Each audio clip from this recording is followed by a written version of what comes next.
నమస్కారం MRR 69 TV news కి స్వాగతం. అందరికీ నా హృదయపూర్వక నమస్కారాలు. కూటమి ప్రభుత్వం అధికారంలోకి వచ్చి దాదాపు 60 రోజులు కావస్తుంది. నేను పంచాయతీరాజ్ శాఖ, అటవీ శాఖ బాధ్యతలు స్వీకరించిన తర్వాత పంచాయతీ శాఖకు సంబంధించి చాలా రివ్యూలు చేశాం.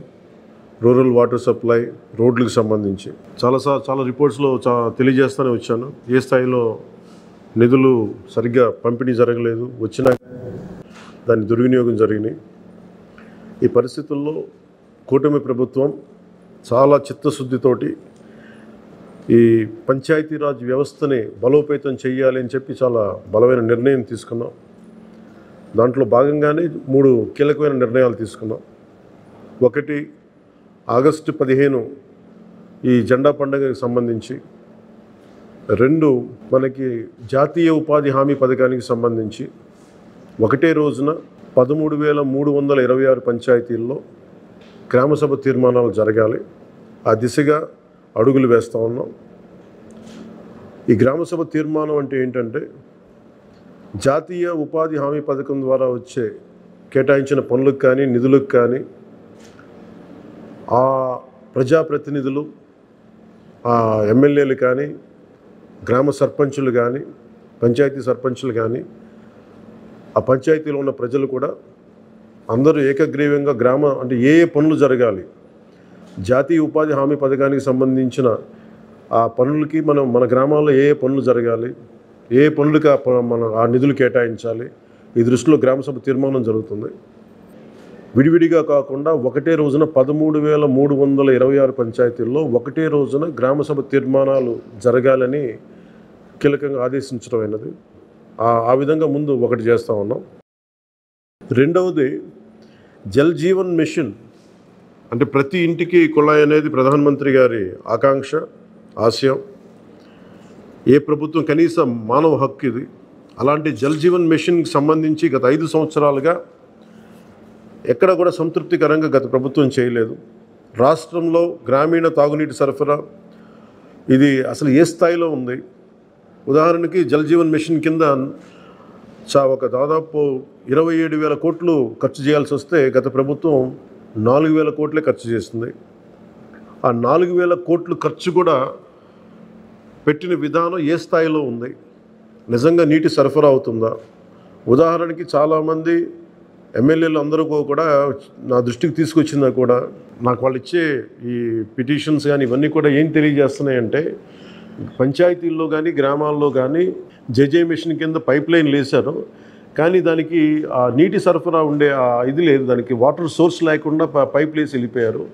అంటే దీని వెనక ఏమనిపించిందో, నిజంగా ఏదైనా వీళ్ళు డబ్బులు చేసుకోవడానికి పైప్ లైన్లు వేసి వదిలేశారన్నది ఆలోచన వచ్చి దాని మీద ఏం ఆదేశించాం పంచాయతీరాజ్ శాఖ ఉన్నతాధికారులందరినీ ఏంటంటే, అసలు రాష్ట్రంలో గ్రామీణ తాగునీటి సరఫరా పరిస్థితి ఎలా ఉంది, ఎన్ని గ్రామాలకి పైప్ లైన్స్ బాగున్నాయి, నీటి సరఫరా స్థాయి ఎలా ఉంది, రోజుకి ఎన్ని లీటర్లు నీళ్ళు వస్తున్నాయి, అలాగే ప్రస్తుత పరిస్థితి తెలుసుకోవడానికి దాదాపు ఒక 12 అంశాల మీద మేము సర్వే చేయమని ఆదేశించాం.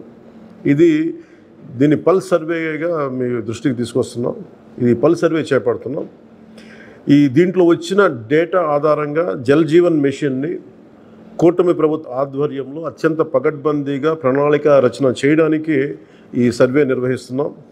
ఒకసారి ఈ డేటా పాయింట్స్ అన్నీ రాగానే ఏ పంచాయతీల్లో నీళ్ళు వస్తున్నాయి, ఏ పంచాయతీల్లో పైప్ లైన్లు డ్యామేజ్ అయినాయి, అసలు గత ప్రభుత్వం చేసిన 4,000 కోట్ల రూపాయల ఖర్చు నిజంగా ఆ ఉద్దేశింపు పనులకి జరిగిందా లేదా, వీటన్నిటిని కూడా ఈ పల్స్ సర్వేలు మనకి తెలిసి వస్తాయి. దీని సమూలంగా ప్రజలందరికీ సమీప భవిష్యత్తులో తెలియజేస్తాను. అలాగే గ్రామ పంచాయతీలు, పంచాయతీరాజ్ వ్యవస్థ బలోపేతం కావాలంటే సర్పంచ్ వ్యవస్థ చాలా కీలకమైంది. గత ప్రభుత్వం పంచాయతీ ఎన్నికలు సరిగ్గా నిర్వహించలేకపోవడం వల్ల మనకు నిధులు రాలేకపోయినాయి. చాలాసార్లు మేము అధికారంలోకి రాకముందు పంచాయతీ మనకి సర్పంచ్లందరూ మా దృష్టికి తీసుకొచ్చింది ఏంటంటే, కనీసం మాకు బ్లీచింగ్ పౌడర్ కూడా మాకు కొనుక్కునే డబ్బులు లేవు మా దగ్గర. వాళ్ళ అకౌంట్లో పడ్డా కానీ డబ్బులు ఈ ప్రభుత్వం ఈ డిస్కౌంట్స్కి అని చెప్పి డబ్బులు తీసేసుకున్నారు. సో పంచాయతీల నిర్వహణకి ఎన్నికలు జరిగినాయి, కానీ పంచాయతీల నిర్వహణకి సంబంధించి ఏ విధంగా వారికి సరైన ఆర్థిక పరిపుష్టి జరగలేదు. నిధులు పడ్డాక ఆ నిధుల దుర్వినియోగం జరిగింది, అది మీ అందరికీ తెలిసిందే. దానికి మరింత వివరంగా ఎప్పటికప్పుడు తెలియజేస్తాం. సో ముఖ్యంగా పంచాయతీరాజ్ వ్యవస్థని, సర్పంచ్ వ్యవస్థని బలోపేతం చేయాలన్నదే మా కూటమి ప్రభుత్వం తాలూకు ఆశయం, ఆకాంక్ష.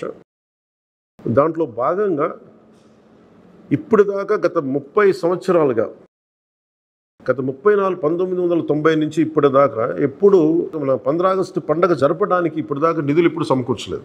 చాలా నామకే వాస్తే నామమాత్రంగా ప్రతి పంచాయతీకి, చిన్న పెద్ద పంచాయతీలకి 100 రూపాయలు, చిన్న పంచాయతీలకి, పెద్ద పంచాయతీలకి 250 రూపాయలు చొప్పున ఇచ్చేవారు. ఒకవైపు ఏమో గాంధీ గారి కలల కన్నా పల్లెలు పట్టుకొమ్మలు అంటూ ఉంటాం, గ్రామీణ స్వరాజ్యం అని మాట్లాడతాం. కానీ ఎన్నికల్లో నిలబడ్డ పంచాయతీ సర్పంచ్కి మటుకు జెండా పండుగ నిర్వహించాలంటే వాళ్ళకి ఇచ్చే డబ్బులు 100 రూపాయలు, 250 రూపాయలు.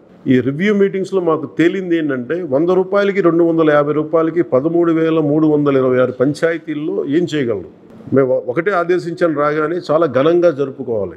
గాంధీ గారి ఈ గ్రామ స్వరాజ్యాన్ని నిజంగా మనం ముందుకు తీసుకెళ్లాలంటే ఆ స్టేట్మెంట్ చాలా బలంగా ఇవ్వాలి. 1994లో ఇచ్చిన జీవో 100 రూపాయలు, 250 రూపాయలు, ఒకటి స్వాతంత్ర దినోత్సవానికి, 2 గణతంత్ర దినోత్సవానికి, వాటిని పెంపొందించేలాగా, వాటిని పెంచేలాగా ఒక కీలకమైన నిర్ణయం తీసుకుంది ఈ కూటమి ప్రభుత్వం. ప్రతి ఒక్క పంచాయతీలో సర్పంచులు తలెత్తుకొని సగౌరవంగా జెండా వందనం చేసేలాగా రాష్ట్రంలోని ఎన్డీఏ ప్రభుత్వం నిర్ణయం తీసుకుంది. ఆగస్టు 15న స్వాతంత్ర దినోత్సవ వేడుకల నిర్వహణకు నిధులు కొరత లేకుండా చేశాం. చిన్న పంచాయతీలకి 10,000 రూపాయలు, మేజర్ పంచాయతీలకి 25,000 రూపాయల చొప్పున నిధులు సమకూరుస్తున్నాం. దానికోసమని జీవోను కూడా రిలీజ్ చేశాం. దీనిని పంచాయతీ సర్పంచులు దీన్ని పూర్తిగా సద్వినియోగం చేసుకోమని నేను విన్నవించుకుంటా ఉన్నాను. ఇప్పటి వరకు పంచాయతీలకి ఇంత పెద్ద స్థాయిలో ఆగస్టు 15, జనవరి 26 వేడుకలకు నిధులు ఇచ్చింది లేదు. 34 సంవత్సరాలుగా 1990 నుంచి ఈ మొత్తం ఇప్పటిదాకా పెంచలేదు. 34 సంవత్సరాలుగా ఈ పండగలకి, జెండా వందనం పండగ కానీ, గణతంత్ర దినోత్సవానికి కానీ 100 రూపాయలు, 200 రూపాయలు చొప్పున ఇచ్చేవాళ్ళు. ఈ మొత్తాన్ని గణనీయంగా పెంచాలని చెప్పి కూటమి ప్రభుత్వం నిర్ణయం తీసుకొని జీవో జారీ చేసింది. 13,326 పంచాయతీల్లో ఘనంగా, గౌరవంగా స్వాతంత్ర దినోత్సవ వేడుకలు సాగాలన్నదే మా కూటమి ప్రభుత్వం ఉద్దేశం. ఇప్పటి వరకు సర్పంచులు అతి స్వల్ప మొత్తాలతో వేడుకలను ఘనంగా చేయలేకపోయేవాళ్ళు.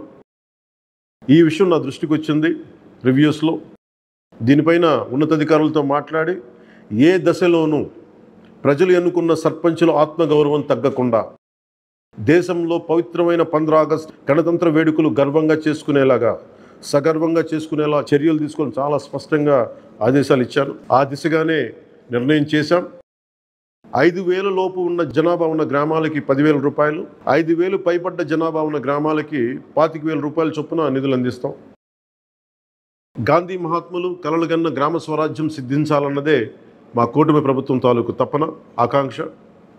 అందులో భాగంగానే పంచాయతీలకి తీర్చిదిద్దే ప్రక్రియకు శ్రీకారం చుట్టాం. ఈ ఆగస్టు 15 నుంచి పారిశుద్ధ నిర్వహణ, రక్షిత తాగునీటి సరఫరా, మౌలిక వసతులతో కల్పనతో గ్రామాల సర్వతోముఖాభివృద్ధి దిశగా అడుగులు వేస్తున్నాం. గౌరవ సర్పంచులందరికీ నా విజ్ఞాపన, ప్రభుత్వం నుంచి విన్నపం, ఆగస్టు 15 నాటి వేడుకల్లో అందరి భాగస్వామ్యం ఉండాలి.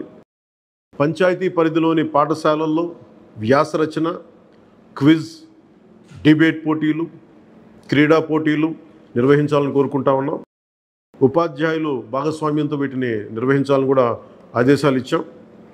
గ్రామంలో స్వాతంత్ర సమరయోధులు, రక్షణ రంగంలో పనిచేసిన వారు, ముఖ్యంగా పారిశుద్ధ్య కార్మికులకు సత్కారాలు చేయాలి. గౌరవ ప్రధానమంత్రి గారు ఎప్పుడు కూడా పారిశుద్ధ్య కార్మికులకి ఏ స్థాయిలో గౌరవించారో అందరికీ తెలిసిందే. రాష్ట్ర ఎన్డీఏ ప్రభుత్వం కూడా ఆ దిశలోనే గౌరవ ముఖ్యమంత్రి శ్రీ నారా చంద్రబాబు గారి ఆధ్వర్యంలో పారిశుద్ధ్య కార్మికులకు అదే గౌరవం ఇవ్వడం జరుగుతుంది. సో ఈ విధంగా మేమందరం బలంగా, చాలా కీలకంగా పనిచేస్తూ ముందుకెళ్తున్నాం. దీని అందరికీ ప్రజలందరూ ఆశీస్సులు కావాలి. సర్పంచ్ వ్యవస్థని, పంచాయతీరాజ్ వ్యవస్థని బలోపేతం చేసే విధంగా ఈ ప్రభుత్వం ఉంటుందని మీ అందరికీ తెలియజేసుకుంటూ, ఒకే ఒక విన్నపం, ఇది పర్యావరణానికి పరిమితులకు లోబడి పర్యావరణం పరిరక్షించేలా ఈ పండుగ ఉండాలి. ప్లాస్టిక్ వాడటం కంటే కూడా జెండాలకి ఆల్టర్నేట్గా ముఖ్యంగా మన చేనేత జెండాలు ఏదైనా వాడండి. అలాగే ఇప్పుడు నేను పెట్టుకుంది కూడా పర్యావరణానికి హాని కలిగించింది. ఇది దీంట్లో సీడ్ ఉంటుంది, దీంట్లో ప్లాంట్ అని చెప్పి ఒక సంస్థ ఏదో ఉంది, వాళ్ళు ఇచ్చింది. మేము ఈ స్థాయిలో మీకు దొరికినంత దాంట్లో పర్యావరణాన్ని పరిరక్షించేలాగా ప్లాస్టిక్ మన జెండా పండుగ అని చెప్పి ప్లాస్టిక్ అంతా రోడ్ల మీద పడేస్తాం. అలా కాకుండా చాలా బాధ్యత తొందరగా జరుపుకోవాలి అని తెలియజేసుకుంటూ సెలవు తీసుకున్నాను. జై హింద్.